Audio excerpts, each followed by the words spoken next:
میں نے پہلے ایک واقعہ شروع کیا تھا پھر رہ گیا تھا. یہ کشمور کے قریب ایک اللہ کا نیک بندہ رہتا تھا، بڑے کروڑوں جائیدادوں کا مالک، اور وہ غلط فہمی کی وجہ سے مبتدئین کے مسلک کو اہل سنت کا مسلک سمجھتا تھا، اور آ کر کے ان کو بینکوں سے رقمیں نکال کر دیتا تھا کہ یہ آپ بانٹے اور مسلک کو عام کر لیں. استاد گرامی قدر مولانا مفتی ولی حسن نے کلاس میں بہت درد و غم کے ساتھ بیان کیا کہ ایسا ایک آدمی ہے، نیک آدمی ہے، لیکن سمجھتا نہیں ہے اور وہ مبتدئین پر خرچ کرتے ہیں. میں نے معلومات کی کہ یہ کہاں رہتا ہے، کب آیا، کس کہاں ٹھہرا ہے. پتہ چل گیا کہ وہ آج جا رہا ہے، ریل گاڑی میں جا رہا تھا، کافی لوگ تھے اس کے ساتھ، فرسٹ کلاس میں بیٹھا تھا. میں نے بھی جلدی اسی کلاس کی وہاں تک ٹکٹ بنوایا اور گاڑی میں بیٹھ گیا.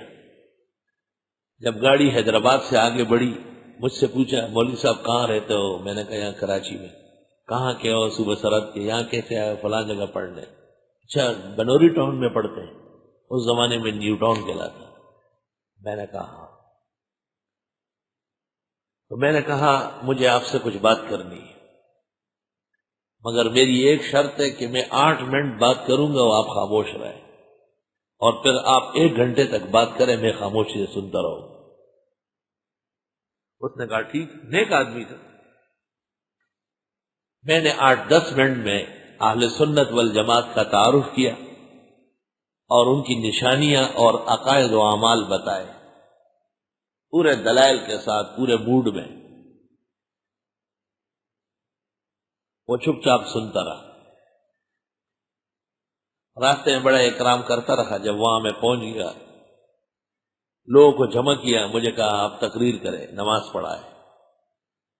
2-3 دن میرے گزارے. میں نے کہا میرا سبق ہے، میں جاتا ہوں.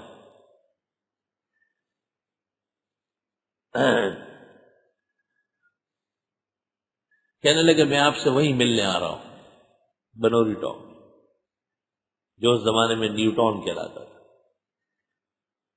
تو ظہر کے بعد ایک گاڑی چل رہی تھی کراچی کے لیے، اس میں بیٹھنا تھا. تو مجھے کہا آپ کھانا کھائیں، نماز پڑھیں، آرام سے چلیں گے. میں نے کہا گاڑی تو 1:30 بجے آ رہی. کہنے 1:30 بجے نہیں، اگلے اسٹیشن پر 2:30 بجے آپ کو سوار کر دیں گے. میں حیران ہوں کہ خدایا تقریروں سے آدمی کا دماغ خراب ہوا.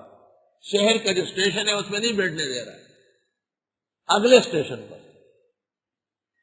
مجھے کہتا ہے اونٹنی پر سواری کر سکتے اور ڈر تو نہیں لگتا. اب ڈر تو بہت لگتا تھا، میں کبھی بیٹھا ہی نہیں تھا. لیکن میں نے کہا ابھی میں نے توحید بیان کی، اب میں اونٹنی سے ڈروں، توحید پر مٹی گر جائے گی. میں نے کہا نہ، بیٹھ سکتا ہوں. اس نے کہا پتھر بے فکر رہو. اپنے نوکر کو حکم دے دیا کہ وہ بھوری اونٹنی سیٹ کرو. خدا اس بلغم مانے باؤ اس پوکھانے سو رہی خدا پوکھ ہمیں کراچی سے نہیں کر سکے. بڑا اچھا کھانا پکوایا، بہت خوش ہوا. مجھے کہا آپ جس مقصد کے لیے 3 دن تعلیم چھوڑ کر آئے ہیں، آپ کا مقصد اللہ نے پورا کر لیا. میں نے شرک اور بدعت سے توبہ کی، اور جو شکوہ آپ تک پہنچا آپ کے استاذوں کو میں وہی آ کے دور کر رہا ہوں انشاءاللہ. اور کہا خدا تعالیٰ تجھ جیسے غیرتی طالب علم پیدا کرے جو میرے ساتھ میرے شہر تک آیا، سمجھا اس مسئلے کو سمجھانے کے لیے. خیر 1:45 بجے کھانے سے فارغ ہوئے. مجھے کہا آپ نماز پڑھائے.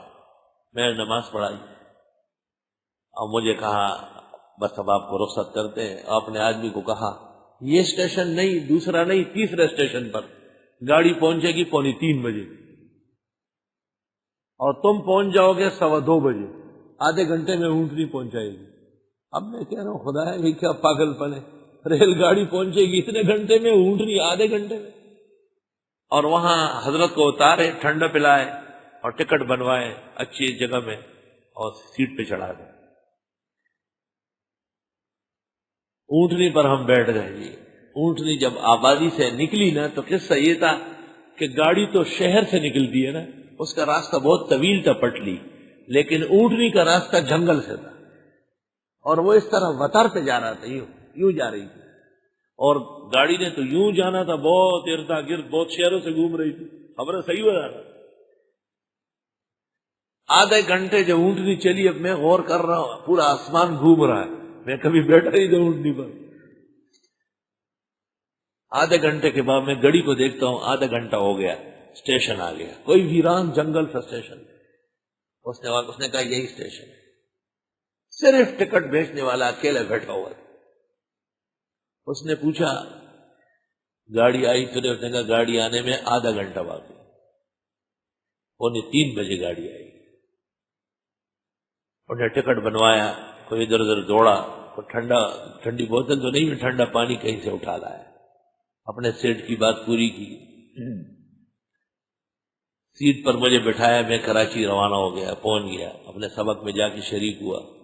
حضرت صاحب مفتی ولی حسن سے رحمۃ اللہ علیہ کو واقعہ سنایا، بہت خوش ہوئے، دیر تک دارالافتاء میں دعائیں دیتے رہے، اور پھر وہی ہوا جو حضرت کی خواہش اور دعا تھی۔ ان الذین کفروا، بے شک وہ لوگ جنہوں نے کفر کیا، ينفقون اموالہم، وہ خرچ کرتے اپنا مال۔ کافر کا خرچ کیا ہوتا ہے؟ کافرانہ، لیصدوا عن سبیل اللہ، کہ روک لے اللہ کے راستے سے، فسینفقونہا، پسند قریب یہ خرچ کرے اسے، ثم تکون علیہم حسرۃ، پھر وہ ہو جائے گا ان پر افسوس، ثم یغلبون، پھر مغلوب بھی ہوں گے۔ یعنی کافر کا خرچہ اسلام کی فتح نہیں روک سکتا۔ والذین کفروا الی جہنم یحشرون، اور وہ لوگ جنہوں نے کفر کیا وہ دوزخ میں جمع ہوں گے۔ لیمیز اللہ الخبیث من الطیب، تاکہ علیحدہ کر لے اللہ ناپاک کو پاک سے، ویجعل الخبیث بعضہ علی بعض، اور کر دینا پاک بعض کو بعض کے ساتھ، فیرکمہ جمیعا، پس تہ در تہ کر دے اس سب کو، فیجعلہ فی جہنم، پھر ڈال دے اس کو دوزخ میں۔ اولئک هم الخاسرون، یہ لوگ نقصان والے ہیں۔ وما لهم الا يعذبهم اللہ، کیا ہوا ہے ان کو کہ عذاب نہ دے ان کو اللہ۔ وهم يصدون عن المسجد الحرام، اور یہ روکتے ہیں مسجد حرام سے۔ وما كانوا اولیاء، اور یہ نہیں ہے مسجد حرام کے اہل، مشرک اور بدعتی مسجد کمیٹیوں میں۔ وما كانوا اولیاء، یہ ہے ہی نہیں اس کے اہل۔ ان اولیاؤہ الا المتقون، نہیں یہ مسجدوں کے اہل مگر پرہیزگار لوگ۔